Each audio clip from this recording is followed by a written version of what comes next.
Cathy Ace, welcome to the Empowered Author video series. We are absolutely thrilled to have you here today. So thank you for your time and for the wisdom you're about to share. Ooh, thanks for having me. Oh, we're glad you're here. So my first question is, why whodunit mysteries? Were there influences in your life that led you to want to write mysteries over other genres? What happened there? Well, I think actually I'm sitting in front of the biggest clue. Hang on a second. You see Okay. red-bound books here? Okay, I see them. That's everything Agatha Christie ever wrote. Wow. My mum was a huge Agatha Christie fan, and like so many little girls, I grew up going to the library, gobbling up Nancy Drew mysteries, Hardy Boy mysteries, and being raised in Wales, in the UK. We also had the Enid Blyton tales, the famous five, the secret seven, and I just loved mysteries, adventures, and quite naturally progressed to Agatha Christie. They were free because they were on my mum's bookshelf. And reading Agatha Christie and reading Naomi Marsh when I was 10, 11, 12 years old, I didn't know it at the time, but I was reading classic whodunits. And I grew very accustomed to and found I enjoyed very much what turned out to be classic puzzle plots. And I can't deny the fact that they've drawn me to them for many years. So I think what I was doing was trying to write the sort of book that I enjoyed reading, and that was the classic shape of a whodunit, where everybody could have done it, nobody could have done it. Everybody wanted to do it, nobody wanted to do it. And then you draw all the suspects together for the final denouement and announce who done it, and either natural justice or the long arm of the law play their part in concluding that mystery. And you tie it all up with a big bow and you move on to the next book. And that's another thing I did learn was I liked to go from one book to another book to another book in the same series with my favorite characters. So I didn't just want to write whodunits. I wanted to write a series of whodunits because I kept wanting to tell that person's story with a different mystery every time. That makes sense. I always know when I'm writing, when I come to the end of a book, if I don't plan to carry it on, I miss my characters. Yeah. They're your friends. Yeah, they really are. They really are. You're quite right. Yeah. So I guess you have your answer pretty much ready for this one. So my next question is, the Globe and Mail describes your writing style as being touches of Christie or Marsh, but with a bouquet of Kinsey Millhone. I know. I know. For me, that's a heady review. What did you think when you first read that or heard that? Me too. I read it aloud to everybody I could telephone. I took it on every amount of social media I possibly could. It couldn't have been a better thing. I mean, first of all, it's a great place to get a review at all, the Globe and Mail. That's immediately going to affect the knowledge that people have about your existence and their inclination to consider putting your work on their to-be-read list or indeed buying your work to read. So that was fantastic. But for it to be that, oh my goodness me, I couldn't have hoped for anything better. Agatha Christie and Naomi Marsh, the two authors I grew up reading, and Kinsey Millhone. I love Sue Grafton's books. I think that Kinsey Millhone is an excellent character. God bless her, she got stuck in the 80s for all those years and never really grew up or got out of her bad habits or really had time to learn many lessons from book to book. But I've always adored the Sue Grafton books and very much enjoy her style of writing. So it was like all my Christmases had come at once, yes. Oh, that's nice. I love it. So, Cathy, you have a degree in psychology. I do.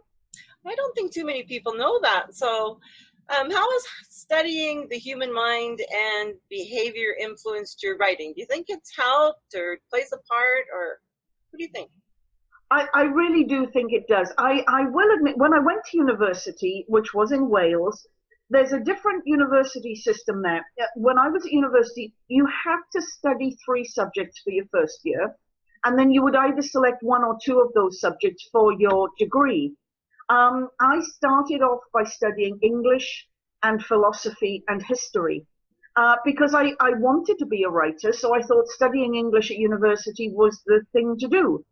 However, I quickly decided that I didn't want to spend 3 years of my life critiquing the work of others and trying to get good marks for essays that were being graded by people who had never written anything themselves. What I decided, possibly with some amount of hubris attached, was that I would rather strive to understand the human condition and write about it myself, rather than just critiquing the way in which other authors had written about the human condition. Hence the change to psychology. And I'm glad I did it, because not only has it helped me in my writing, but there was a whole 20-year career between leaving university and finally starting to write fiction in marketing communications, where I was able to apply that psychological understanding. So it's been all of my career, really. And now I use it quite specifically in the Kate Morgan is a professor of psychology, specifically criminal psychology. So I use it overtly in the Kate Morgan mysteries. I use it more covertly in the Wise Inquiries Agency mysteries, because there you have women who are using almost an innate ability to understand people. So they're tuned into psychological issues, although they don't necessarily name them and use the terminology involved. And with Detective Inspector Evan Glover, he's married to a psychotherapist. So again, I'm able to use it now with the new Glover stories, because Betty is able to use her psychologist wiles, not just on cases, but on her husband, which I rather like. So it directly influenced me in my writing and allowed me to build a career to bring me to the point where I could write. So I'm doubly grateful, really. No, I think it's wonderful. So, Cathy, I read that you didn't have an agent until you had published a few Kate Morgan mysteries, and your writing career was well underway. So why did you want an agent? What did you imagine the benefits would be? Did they come to fruition? And will you continue to work with an agent now that you're self-publishing? All interesting questions, and here's the story. My first publisher, Touchwood Editions, which was the company that published the Kate Morgan mysteries, is a Canadian publisher. Small press, an independent press, but a Canadian publisher nonetheless. Now, most Canadian traditional publishers work on the basis of receiving grants from the Canadian government. So the publisher probably spends as much time writing grant applications as they do publishing books, which is great. But I knew that I was not going to be able to get my manuscript in front of non-Canadian publishing houses without an agent. I'd managed to do it with Touchwood through a fairly circuitous route of personal connections, and a rather devious trick of sending them my two first self-published volumes, wrapped up in a bow with a ransom note with all the letters cut out of newspapers, begging them to release the characters, which is exactly what everybody says you don't do when you're trying to get a publisher to ask you for a manuscript. Anyway, it worked. But I did feel I needed an agent to get me out of Canada. So I found an agent by getting to know another author when I was attending BoucherCon. Now, BoucherCon is the world's largest mystery convention. It's for readers and writers. It's held annually in different parts of North America. And I met an author then. She and I were on a panel together. We started talking, and she said, "Oh, I think my agent might like to represent you." So I got in touch with her agent, and indeed, that was my way to allow me to get my manuscript for the first Wise Inquiries Agency's mystery in front of, I think she sent it out to about 20 or 30 different publishers, because they will not look at manuscripts unless they're sent to them by an agent. And it worked. I had many offers on the table by the end of a couple of days. We worked our way through them. I picked the one, and I went with Seven House, which is a well-respected British publishing house, which really specializes in libraries. And for me, libraries have been very important growing up, so I was happy about that. Since then, I'm not going to say too much about it, but I fired my agent. We weren't thinking along the same lines in terms of the way my career was to develop. And I realized that at a certain point she'd given me poor advice So I am without an agent again at the moment. And if you are self-publishing, there's not really much point in having an agent, because what's an agent going to achieve for you if you're self-publishing? Nothing. But I'm now in a very fortunate position that several traditional publishers have invited me personally to send them manuscripts when I'm ready to come up with a new manuscript. I've declined that opportunity for this new book that I'm coming out with through self-publishing, but I do have that option in the future. So I'm not now as eager to jump in with a new agent as I might have been maybe a year ago. I'll see how it goes. I think at the beginning of my career, had I known then what I know now about agents, yes, I would still have got an agent at the point in my career when I got one, because I wanted to take the step from a Canadian publisher to a non-Canadian publisher. Right. Now that I've been published that way, and I've put a lot of effort into meeting more publishers, I still think there are things an agent could do for me that I could not do as well myself. But at the moment, I'm going to hold off looking for a new one. But I'm not saying I won't be looking for a new one in the future. Okay.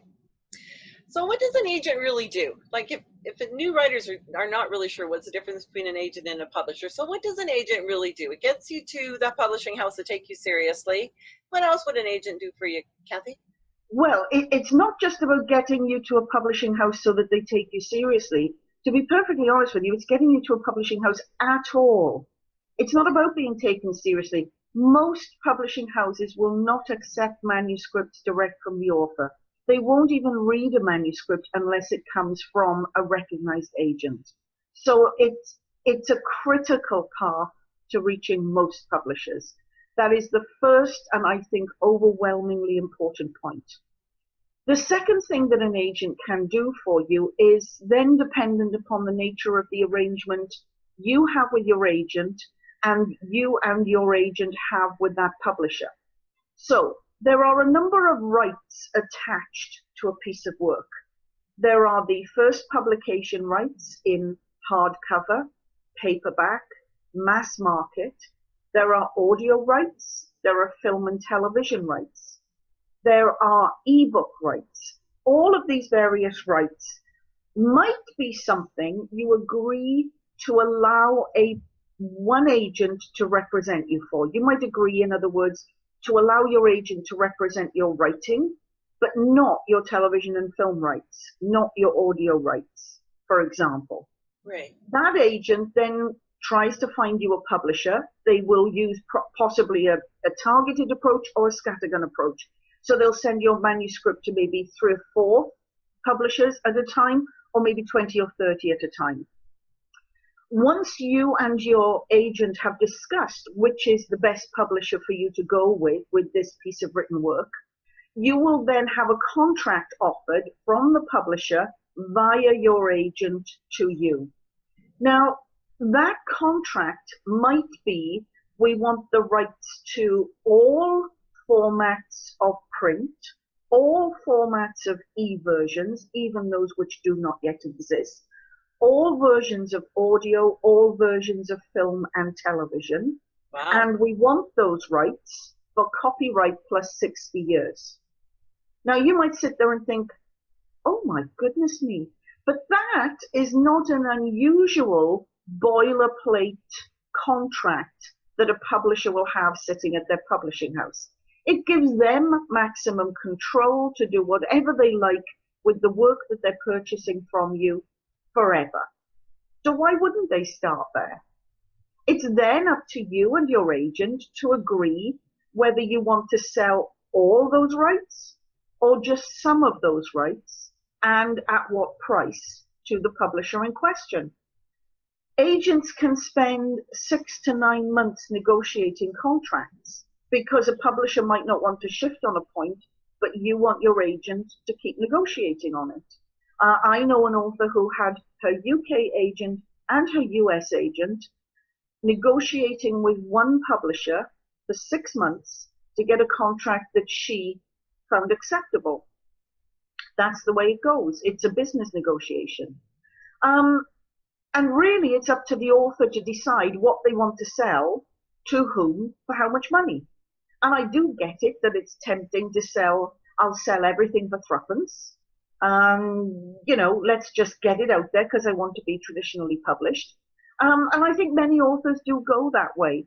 Some authors don't go that way, but maybe they started a while ago. I know it's famously said that J.K. Rowling kept all of her electronic and digital rights when she signed a contract with Scholastic, but she was signing with Scholastic and it was really pre the ebook era. You really won't find many publishers prepared to accept that these days, although many will go without audio rights and without film and television rights. They might even go without mass market rights. So it's really a question of working with your agent to find out how far your publisher is prepared to go and how far you're prepared to go, and coming up with something that hopefully pleases everybody or displeases both parties equally, which possibly means you've got the right contract.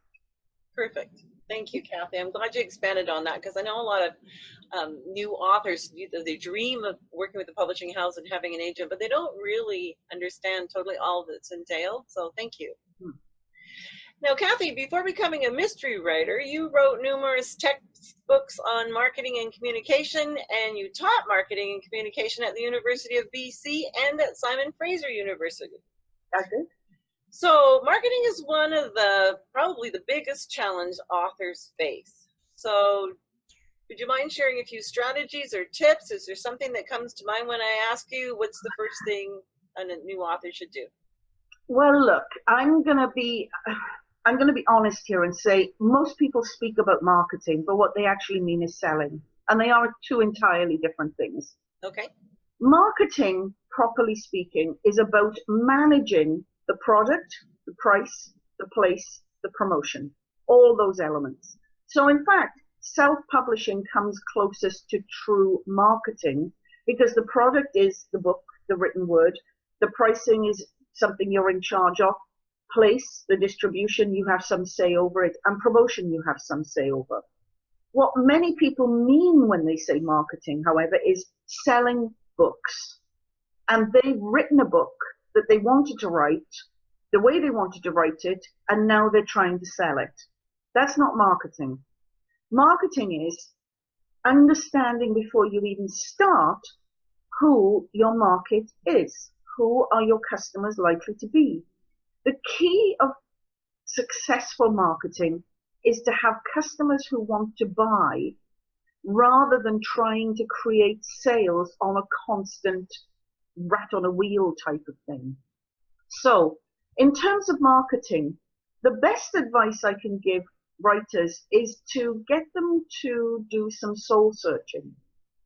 Do they just want to write the book they want to write and then work hard to sell it? In which case, great, go ahead and do that. But know that from the moment your book is completed, you're going to be working hard to sell it. Or do you want to find out what it is that's interesting the marketplace at the moment? By which I don't mean fads. I mean understand the classics within your marketplace. Understand the different variety of types of book in your marketplace that people are reading. Have a good idea of what cover art looks like. Have a very good idea of what good layout looks like. Because once you understand what the customer expectations are, you can either meet those or you can flip them on their head and surprise the marketplace. So it's not as though I'm saying you have to write what everybody else is writing in the marketplace. You can still write something completely different, but you're doing it from a point of understanding. That's the way to approach a marketplace. Then you need a good understanding of how to present the product. And in book marketing, that's all about the jacket and about the way it's going to look on the screen and if it ends up there on the shelf. Pricing. If you're self-publishing, you'll have control of your pricing. If you're being traditionally published, you will have no control of your pricing. So traditional publishers will take that on board for you. But if you're doing it yourself, you really need a good understanding of the pricing in the marketplace and to understand where you can position yourself. When it comes to distribution, again, one of the great things, possibly the best thing about being traditionally published is that a traditional publisher should be able to get your book onto bookshelves in bookstores as well as onto shelves in libraries. That's not something it's easy to do when you self-publish.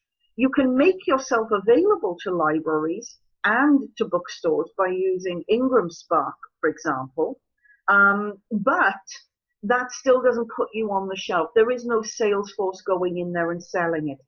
Many of the companies that sell so-called publishing services will say that for a price they can make your book available to 3,000 retail outlets. But all that means is they're publishing through Ingram Spark, and you could do that and make your book available to over 3,000 retail outlets. Available doesn't mean on the shelf.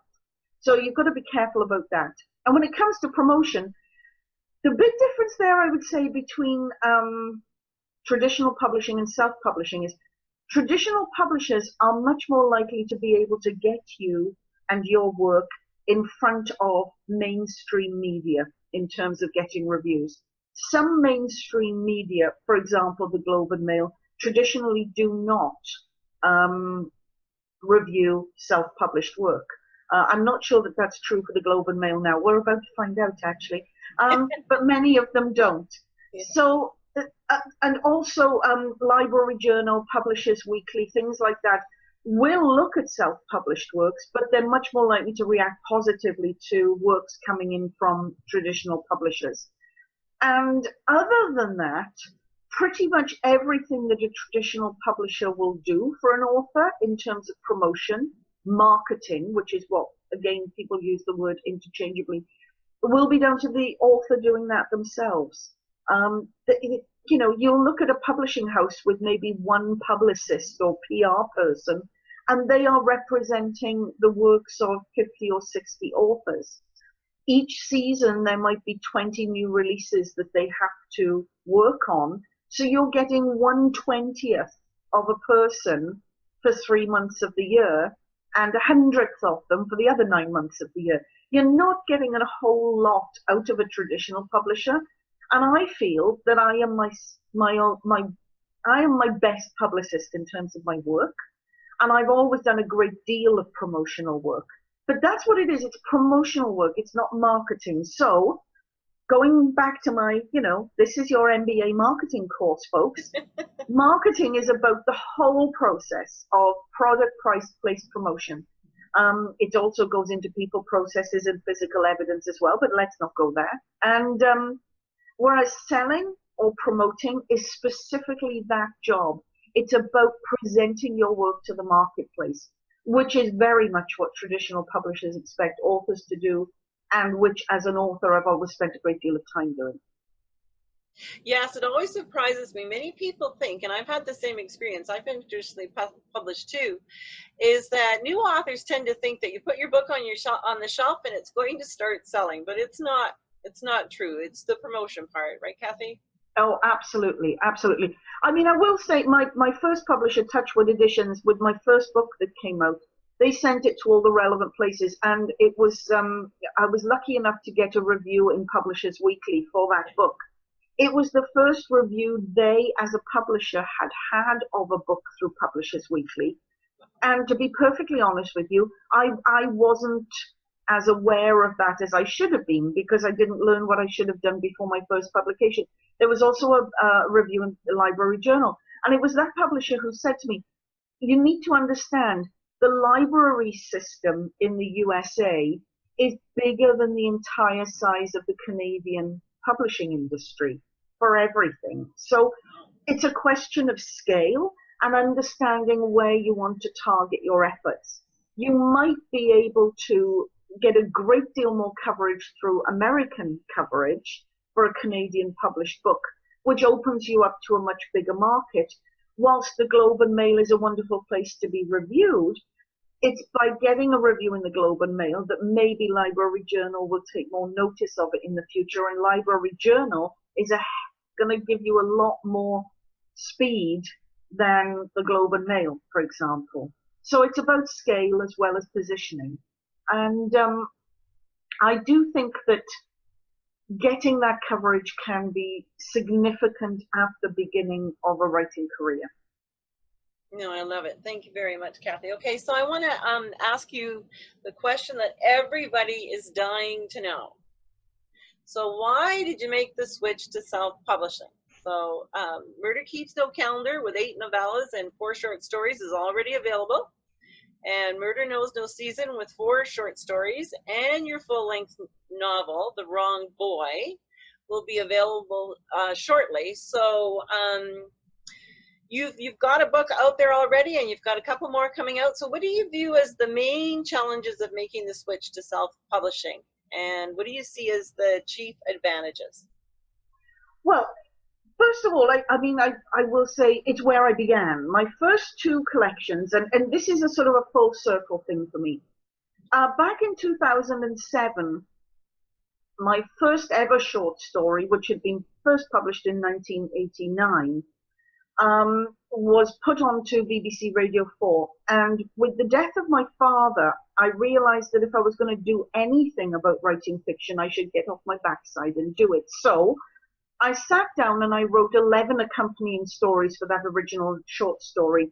Murder Season by Season was published in 2007, self-published through Lulu Press, which was a great way to have a no-cost creation of a book for me. You don't incur any costs until the book is printed and mailed to you. And I desperately wanted something for my mum to see, with my dad having passed away and having been so proud about that short story being on the radio. For me, it was an exercise to see if I could do it, and then a true vanity publication in that I wanted something for my family and my friends to see. I then wanted to push myself to see if I could go beyond short stories, because what I learned was as I was writing short stories, they were getting longer and longer. So I'd ended up producing several novellas rather than short stories. So I then sat down to write 4 novellas, 1 for each season of the month, whereas Murder Month by Month was 1 for each month of the year. Murder Season by Season was 4 novellas, 1 for each season of the year. And I enjoyed that very much. And it was those 2 volumes that I sent to Touchwood Editions with that ransom letter. And they picked out the one Canadian character I had, Kate Morgan, and said, submit a novel-length manuscript using that character, which I did, which was what led to the traditional publishing contract in the first place. Having now had 8 Kate Morgan novels published and 4 Wise Inquiries agency novels published, I wanted to take the chance to go back to those original 12 initial stories and 4 novellas and do what we so rarely have a chance to do in life. I wanted a do-over. The characters I created in those 2 volumes took life and went on with their lives in the Kate Morgan mysteries and the Wise Inquiries agency mysteries. And I wanted a chance to go back to those original stories, which I'd never had worked with an editor on them at all. So I worked with an editor on them. I rewrote them. I worked with an editor. I worked with a proofer because I wanted to get those into better shape than they originally were. I think one of the problems with much self-publishing, and I take this on board looking at myself, it was purely for me, really, that original book. So the thought of working with an editor never occurred to me. I wanted to tell my stories in writing largely for my mum, and that's what I did. But because I'd gone in the direction I'd gone, I wanted to go back and do a better, more professional job. And having written like millions of words in between, I thought maybe I can do a better job. So for me, the self-publication of Murder Keeps No Calendar was a learning curve. It was the first time in the modern world, and self-publishing's changed a lot since 2007, that I wanted to go back in and get the words right. I wanted the right words in the right order, telling the right story the best way I could. And I wanted to use that as a learning exercise for me to see if I could do self-publishing. I'd done a great deal of reading about the publishing services that were available out there. And I thought, well, good grief, I must be able to crack this. I must be able to crack this layout business. It can't be that difficult. So Murder Keeps No Calendar came out in November of 2017. And for me, it was a test run to go through the formatting process, to go through the learning curve. And what I did was I made that available through things that I learned. At that time, it was Create Space for print and Kindle Direct for they've now combined. But what I did learn through speaking to many other authors was that if your book is only available through CreateSpace or Kindle Direct Print, bookstores, it's invisible to bookstores and libraries. It's not on their system. So you need to also get it available through a printer distributor that can do that. Print on demand is just fine by me. So I used Ingram Spark for that. So the book was available through Kobo, Amazon Kindle, Amazon Print, and Ingram Spark, so that it became visible to bookstores and libraries. Going through that whole process, formatting the pages, doing everything for the first time, took me a while, but I cracked it. And I felt ever so proud of myself. It's a major task, first time through. Yeah, first time through. Of course, the second time I've come to do it, I can't remember anything I did the first time around, which is really annoying, but it wasn't such a painful exercise, and I very much committed myself mentally to going through that process for Murder Keeps No Calendar and Murder Knows No Season, which will be a rewriting and re-editing of those original 4 novellas. Mentally, that was my plan. That was always the plan. The next plan was to write The Wrong Boy, if you see what I mean, to write the novel The Wrong Boy, to work with my editor to lick it into shape, to work with my proofreader to lick it into shape, to get it all formatted and ready to the point where I could then decide, am I going to take it out there and shop for an agent, or am I going to send it to the publishers who've been kind enough to invite me to send them a manuscript when it's ready, or am I going to self-publish it? And I still hadn't made my mind up finally about that until August, really, until pretty much the end of August, middle of August. And that was the point at which I decided I will self-publish it. As to why I've decided to self-publish it, number one, I'm impatient. I realize I could shop around looking for a new agent. That's going to take the better part of 6, 9, 12 months. Even if I send it direct to publishers who've invited me to have a look at it, they might not want it.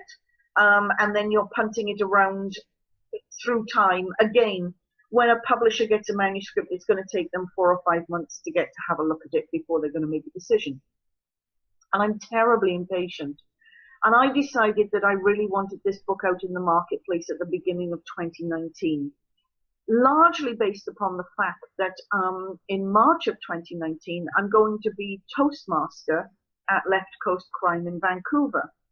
It's the biggest platform that I'm going to have. I'm going to be the one standing up in front of 500 or 600 people, talking to various authors, introducing other various authors. And it's a great opportunity for me to talk about my work and encourage people to buy that particular book as well as all my others. And I didn't want to miss that opportunity because it might never come around again. So I decided to take the plunge and go with self-publishing. But I am now coming to self-publishing from a completely different starting point than I was when I first self-published back in 2007. And that's not just because the market's changed, it's because my place in the market has changed. I've got a mailing list now of a couple of thousand people. I've got an established readership out there. If I send a book to traditional mainstream media, they are likely to take a look at it because it's got my name on the cover, not even considering whether it's self-published or not. Hopefully they'll at least open it, take a look at it and start reading it. And if it's a good enough book, maybe they'll get pulled into it to such an extent that they choose to review it, despite the fact it's being self-published. I just don't know. I have yet to discover that. I knew I would not get very many, and none at all have happened, mainstream media reviews for my collection of short stories and novella, and then my collection of novella. They're just not the sort of volumes that are ever reviewed anywhere, in any case, other than if it's an anthology that's got a national importance, for example. So self-publishing this time, a learning curve. I wanted to learn. I like to learn new things. A do-over for my first 2 volumes that I committed to self-publishing for.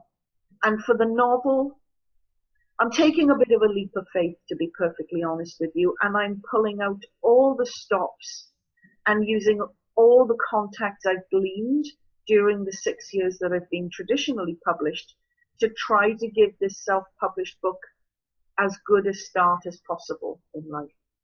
I love it, Cathy. Thank you, thank you, thank you. I'm going to wrap up the interview because there's people that are going to be asking questions in our comment section of our Facebook watch party.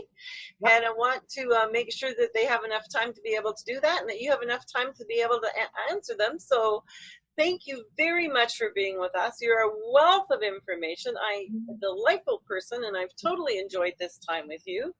Thank you very much for having me. Thank you for coming. And to all the authors out there watching us, thank you for being with Cathy and I today. And type your questions into the comment box, and Cathy will do her best to answer them. Thank you very much. Thank you. Bye. Bye.